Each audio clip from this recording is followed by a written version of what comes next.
السلام علیکم خانم عزیز. درباره چی گفتنیم؟ تربیت دختر. وقتی که من خورد بودم مکتب خواندم صنف 4 5 میخوندم، بعد مادرم گفتم که بچه جان مرا خمیر کنی شانته بچه جان، بعد میگفت که ای دختر جان ولی کلان میشی همش یاد میگیری، دلت میگیره با هم کاری خانه، حالی صبر کن تا قد که سین سال به جا رسید یاد میگیری. بعد اکای خوردیم که گفتم که پیش ما به قطر رسوندم، برادرم با ارگوتیو رفته در وقت تعطیل رای میکردن نون ویده کار میکردن. بعدم برادرم مرا وقتی مادرم کار میرفتن کلخوز مادرم کار میکردن، خمیرکنی نانپزی نانی میده‌پزی دیدونچه میده داشتیم کسی خمیر کردن نان میکردیم میپختیم. اما کم پناهی مرا مادرم نشون داد نانپزی را.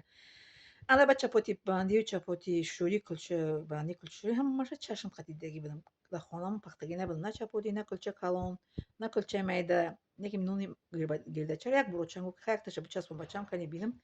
یک تا بستن گو میتونی بچم خیر امی اونایی من یک تا میگفت یک تا بان یک تا چپاتی یک تا کلچه تا چی خیلی میگو گذشته امتحان. بعد انا سامبوسا را در وقت افطار میکردیم رمضان ده، بعد مدارم نشون داد که باید چی سامبوسا را میچینه بالای رفیده و میبستیم دیگ دونچه داشت دیگ دونچه رو چم کداگی بود که برای آموزاندن مو میسو یگون چی اگر خوش من باشم یا که یگون معرکه ده یگون چی میسو که تمام ده باید دیگ دونچه میختن. بعد انا چی خواهرم نکیم نمیکرد، خواهرم همین چیزا چقه نبود نکی من چقه بود من کتاب میخوندم اوجا موندم با میرفتم اوچا جان یکن اوچا جان نگاه که میگفتن بعد همه چی کاری که مادرم تربیت کرده بود که مادری ما نمیگفت این کار چونه کردی ایره باید تکنی میفهمم میگفت که من کار میرم انی کار کسی خواه کنه تا اومدنی مرا کوی خانه میخوام خیلی ما معامله خواهر رو تقسیم کردیم مثلا خانه رفتگی باشه مادرم میگفت که اومدم خانه رفتگی باشه با خوبه نمیگفت خانه اومدم رفتگی باشه اگر نباشه بعد تو میگم میگه اگر خانه اومدم رفتگی باشه خوب است کنه خوبه میگه با خواهرم قد قسم میشیم تقسیم کردیم خانه رو تمیر بی پولارا من میشکم تریزور رو میشکیم پس کوسه طبق هم میشم خواهرم قد مثلا میگه کسا کارو رو میکردیم. مادرم میومد کدام کاری که ما نکردیم و میساکی فراموش نکردیم میسود من وظیفه خواهرم یordam میکردم با وظیفه خانگی که من وظیفه خانگی من در مکتب کرده میومدم. ما در وقت تنفس در مکتب ایسین ابرام وظیفه خانگی رو در مکتب تیار میکردم که تا که در خانه کاری خانه رو مادرم یordam کنم. بعد خواهرم درس خانگیش تیار کرده او کارش میمون نکرده من میخواستم کاری رو میکردم. بعد اوچا میومد میگفت که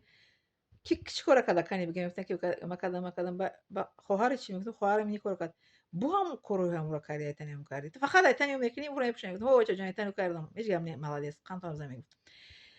بعد همین خیلی همه کار ای مادر میگفت که وقتی شوهر کردم در خانه شوهر وقتی که دوغ به دستم کشیدم خوش تو گفت دوغ کشید دیگه چیز دیگه گفتم دیگه موچم کشیدگی بود. شما من گفت فتیر مسکن میکنی مسکن نمیرسه گفتم خاله جان من گفتم خاله جان بشنیم بکنیم گفتم یا برو خداستون قدی کنی ببینم گفتم زیاد میبینم خشتمانم شش دو برداشت قطعا کشید خواجم گفتم خیلی زکه من خودم شو میکنم دو کشم مسکه افتید مسکه گفتم فاطمه مسکه کردیم خشتمانم گفت که تو بالا بوده گفت خال خشتمانم گفت ما فکر کردم تو هم سوکچه در دست فقط رفتی خوندی و دیپلم گرفتی تو کاری خونده را میتونی کرده گفتم خواجه من اینا رو در مینه سرم ضبط کردگیم چیزای در کاری در وقتی که در کار باشم اون رو اجرا میکنم ات بالا بوده توجیکا به جا بگن قند بزن آفرین بالا میگن هیچ هم نخیر. بعد کلچه در معرکش فقط خشتمان مرا برکی دم کلین شهری ما بیارین همه کار هم میتونه کرده کلچه های معرکش تویش نما میرفتم میشد میبستم کلچه میدهش نه کلچه کلان کدگی نیستم کلچه کلان ما هیچ وقت نمیدم پختنشم کدگی نیستم من همیشه پس اینکه کلچه میده و نونی فطیر نونی گرده چرا برای من تمام مشکلی نبود یعنی سوالم تاجیکستان رفتم نان پختم خونه در چیز در یوتیوب موندم که نان پختگی من خونه یک شینوسم دادم گفتم کنیم بیاین نان پزم چسبم میتونم یه دونه تنور رسوده فراموش نکردم بستن گفت کدا باشی گفت فراموش نمیکنی بس نونورا تو نیستم الحمدلله. بعد خلاص کلام یک روز معرکه خانه خشتمان چی معرکه داشتن که چپاتی گفت که میشوره گفت زنه هوار میگم که بکلام نگی ما چپاتی پشتگی نیست نمیتونیم قخشنا با دونو میگیرن اما دونو قشلا صدقشون باشم با چپاتی رو شده نمیتونستین گفتم تو چیکار که هرسم دارم ترسم دارم من این گپ میزنم که میسو دیگه جایی که باشم گپ میزنم کاری خونه رو در وقتش کرده میتم گفتم طرف شما که خاله جان گفتم چپاتی چند کارتون شده در کره میتونی گفتم ها گفتم باور نکردم که تو میتونی کلنوم اول گفتم کلنوم گفت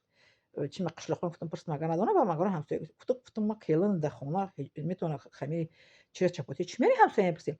خب آردا دو خمیر شوردن چپاتی رو با وقت چپاتی پزی شده چپاتی پزی نمیاد چپاتی پزه خاله جان گفتم خوش تمام میتونی چپاتی رو دوره چپاتی پختم دو کس در کره کس بالا بچین کس بچسبن گفت هو اگر یردم کنیم گفتم من بستگی اینه که نمیگفتم بستگی میتونم میگفتم کارگی نمیگفتم میتونم نمیگفتم کارگی اگر میگفتم کارگی نمیگفتم نکن میتونی پختم میگفتم ها ششتم همه کاری آسان چپاتی بازی بدایت و با باور میکنین هموطن عزیز چپاتی هم آسان کسی پختگی باشه میدونن چپاتی میچسبین میگید در وجه پرتی میشه یه گفتم هم آسان بودن یک وایش خطرناکش نه که در آلو باید بپزی آلو خود نمیگیره خود دست چی میگن اوستین چرا میپوشونی میپوشی چسبون نمیگه زدم چپاتی رو کندم خشتمانم گفت که من دست برداشتم میگه دست برداشتم گفت تو گفت همه کار دست می اومده گفت تا هم کاری گفت جمعیت هم میکرده هم کاری خونه گفت تو بالا افت بده یکی یگم رو خونه خسر خشتمام رو فتگی نیست آفرین رحمت قند تبزن فتگی نیستن بله هیچ گم نه خودم میگفتم که مالادیس قند تبزن فیروزه خان تو آفرین مالادیسی خشتمانم خسر نمیفتنه که نه خشتمان خسر میخواد وقت مرا دستگیری میکن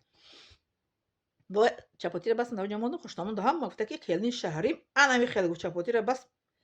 قریب 60 چپاتی بستیم معرکه را گو میگذاره چپاتی رو گو هم خشرو گو هم خیگوف نسوزونده نریزون خشرو بعد бо рамазон гуфтам ки шавҳарам гуфт ки қад хисарам ки ош палов пурӯша да ами авсарӣ ва ман шаб чира ҳамаро тайёр кардам чӣ мегӯянд ваёра чизои ингредиенти оша тайёр кардам чизои лозимиша баъд авсарӣ хестама ош палава да алов пухтам да авсарӣ ошу кашидам овардам бовар накардам хисар шом бовар карду шавҳарам бовар накард шавҳарам гуфт ош ки буда гуфтам ҳамсоятам гуфтам ош тоза овард чора дидед чӣ қадр оила ҳастанд ки қадрдонӣ намекунанд чиза хизмати келаша мара ягон на раҳмат гуфтам на офарин фақат балои офати тамаи кора метавонӣ шавҳарам гуфт ки оша ки пухта гуфтам ҳамсоя ҳамсоя оши ба маза мепухтай ҳатто нагуфтам баъдам нагуфтанд ки оша ки пухта хиср хушноман гуфтанд ки худованд баракат датуде мана басаям дуои падари хиср хушноман ки баракат дата дар ҳаётам иншолло бо баракатам лекин шавҳар рое ҳаст ки намедонанд таоми ҳамсаршона қадрдонӣ намекунанд медонанд ки ҳамсар пухтае маззаи таом медонанд лекин раҳмат намегӯянд ҳеҷ вақт мара дар хонаи хиср хушнома раҳмат гуфтагӣ нестанд офарин гуфтагӣ нестанд фақат гуфтагӣ офат бало ҳамаи корро метавонӣ истая хушноман фақат мегӯфт ки сумкача дар сари китиф гифта гаштам мо фикр кардам ту фақатам хонда гаштай барое ки и шавҳарам отаи духтарам акаи шогирдам буд ва шогирдам гуфта ки маълимаи зӯрае маро дарс медиҳам маълимаи строгае келин кунед келини зӯр меша баъд мега хушноман ки мо фикр кардем ки маълимаги хонда гашта тамом дигар ту ягон корро карда наметавонем ман гуфтам ҳо мегӯяд ку ба ҳар коре ки ҳимат баста гардад агар хоребо гулдаста гардад бо хусари ман як одат дошт ки гово пешаи намоз бунудод меҷӯшидӣ агар намеҷӯшидӣ гово гирифта мебурд ҳам овоза мекард ки калима ту абедиро хоҳӣ ман пешаи намоз бунудод гово меҷӯшидам баъд мерафтам таворати намоз бунудод мекардам бале хеле зиндагӣ кардагим ман ҳам кори хонаро аҳдаш мебароям ҳозирам иншолло ҳам кори ҷамъиятам бале меяку модар бо ду ҷаҳонро бо дасташ ду ҷаҳонро меҷумонад гаҳвораро ва ҳаётро зан ҳамин хела ман ҳамин гуна занҳое ҳастам ки ҳам кори ҷамъиятро карда медонам ҳам кори хонаро иншоалло кардагиам накардагиро дар таҷриба гузаронам хуср шомоне ки ҷавобдагӣ намедодам кардагӣ нестам наметавонам фақат мегуфтам ки метавонам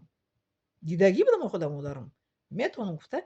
мекардам аҳдаш мебурдам ширибиринҷ якум бор дар хонаи хуштомонам пухтагӣ бурдам ширибиринҷи дар болаи аловам ширибиринҷи ба маззае омад ки хуштомонам гуфт ки ширибиринҷи ба маззаро якум бор дар ҳаётам хӯрдам барое ки модари ман ширибиринҷи фақат шир қатӣ мепухтад шири холи қатӣ ҳамин хел ширибиринҷи дар об медохт баробари биринҷи об медохт модарам баъд шира медохту дар дурӯни шир меҷӯшондад ҳамин шири холи қатӣ бигем да об ҷӯшида қоқ мешавад шир мемонад дар даруни биринҷ ба мазза ба дарборааш маскаи худам кашидагиро дар дуға мемондем баъд гуфт ки бо иштиҳом мезадан хонагӣ не ки мара ягон бор раҳмат гуфтагӣ нестанд мега ку дар ояти Қуръон касе ки раҳмат нагуфт дар ҳадис омадагӣ хато накунам дар ҳадис омадаги касе ки шукргузорӣ накунад ва дар назди худованд шукргузор нестае касе ки шукргузорӣ намекунад ку бандада ва дар худовандам шукргузори мустаҳкам намешавад мо бояд ки инсонҳо барои кори кардагишон бояд ташаккур бигӯем миннатдорӣ кунем лекин ман аз хонаи хиср хушномон ягон бор раҳмат ба ғайр аз он ки хушномон гуфт офати балои ҳама балоро медонӣ мегуфтам алҳамду ин тарбияи модарам